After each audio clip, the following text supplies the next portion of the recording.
अनुभवी आंखें न्यूज, आपका चैनल, आपकी आवाज। अगर आपने अब तक हमारा चैनल सब्सक्राइब नहीं किया है तो सब्सक्राइब करें और बेल आइकन अवश्य दबाएं ताकि खबरों का नोटिफिकेशन आपको मिलता रहे।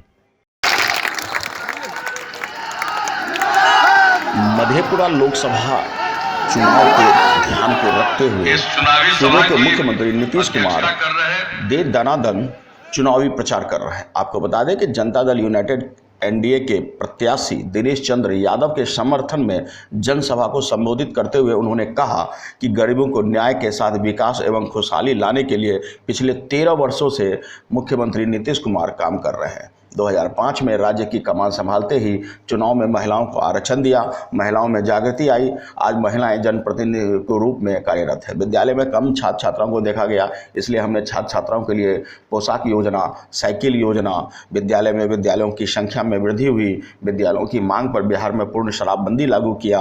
अब महिलाओं में डर और भय नहीं है, महिलाओं को सम्मान मिलने लगा है, घर घर बिजली पहुँचने लगी है, हर गाँव से अंधेरा दूर हो रहा है और इतना ही नहीं, हर घर में शौचालय भी बनवाए जा रहे हैं। उज्ज्वला योजना में घर में गैस दिए जा रहे हैं, निश्चय योजना में घर जल नल पहुंचाया जा रहा है, किसान सम्मान योजना में प्रत्येक साल किसानों को 6,000 रुपये मिलेंगे।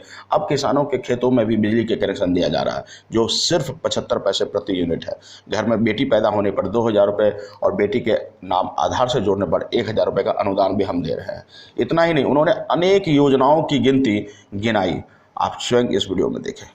पिछड़े वर्ग के लोग हों, अति पिछड़े वर्ग के लोग हों, दलित हो, महादलित हो, आदिवासी हो, स्त्री हो, पुरुष हो, सबकी सेवा हम करते हैं। और आप गौर से देख लीजिए कि पिछले 13 साल में कितना परिवर्तन आया है। हाशिए पर रहने वाले लोगों को किस तरह से अधिकार मिला है और किस तरह से उनकी प्रतिष्ठा बढ़ी है। महिलाओं की उपेक्षा होती थी, 50% का आरक्षण पंचायती राज व्यवस्था में और नगर निकायों में हम लोगों ने दिया। जब काम करने की जिम्मेवारी आप लोगों ने सौंपी, उसके मात्र 3 महीना के अंदर कानून बना करके, और आज महिलाएं कितनी संख्या में जनप्रतिनिधि हैं, घर से बाहर नहीं निकल पाती थी और अब लाख से भी ज्यादा जनप्रतिनिधि के रूप में अपने इलाके की सेवा करती है। ये कोई मामूली बात नहीं है। हमने महिलाओं की जागृति के लिए जीविका योजना चलाई, स्वयं सहायता समूह, 10 लाख स्वयं सहायता समूह का लक्ष्य है, 8.5 लाख के करीब हो गया है। 1 करोड़ गरीब परिवार की महिलाओं को हमने जीविका समूह से जोड़ा है और जीविका समूह से जुड़ने के बाद न सिर्फ अपने परिवार की आमदनी को बढ़ाने में वो कारगर होती है, बल्कि उनमें इतनी जागृति आई है, इतनी चेतना आई है कि यह सब लोगों को धीरे धीरे पता चल रहा है। और किस तरह से समाज सुधार के लिए भी अभियान चलाती हैं जीविका समूह की दीदियां। तो ये सारा सब कुछ हो रहा। लड़कियां स्कूल नहीं जाती थी, स्कूल भेजने के लिए पोशाक योजना, साइकिल योजना, लड़कियों की संख्या बहुत कम रहती थी।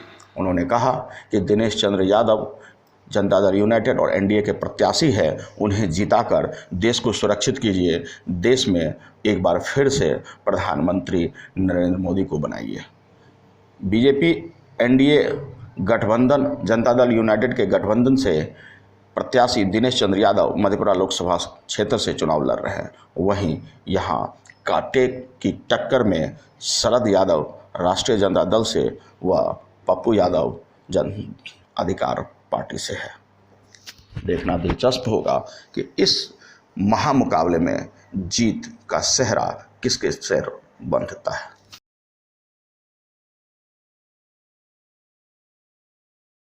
राजनीति की हर छोटी बड़ी खबर के लिए देखते रहें अनुभवी आंखें न्यूज। चैनल को लाइक, सब्सक्राइब अवश्य करें। कमेंट बॉक्स में जाकर आप अपनी राय भी अवश्य लिखें।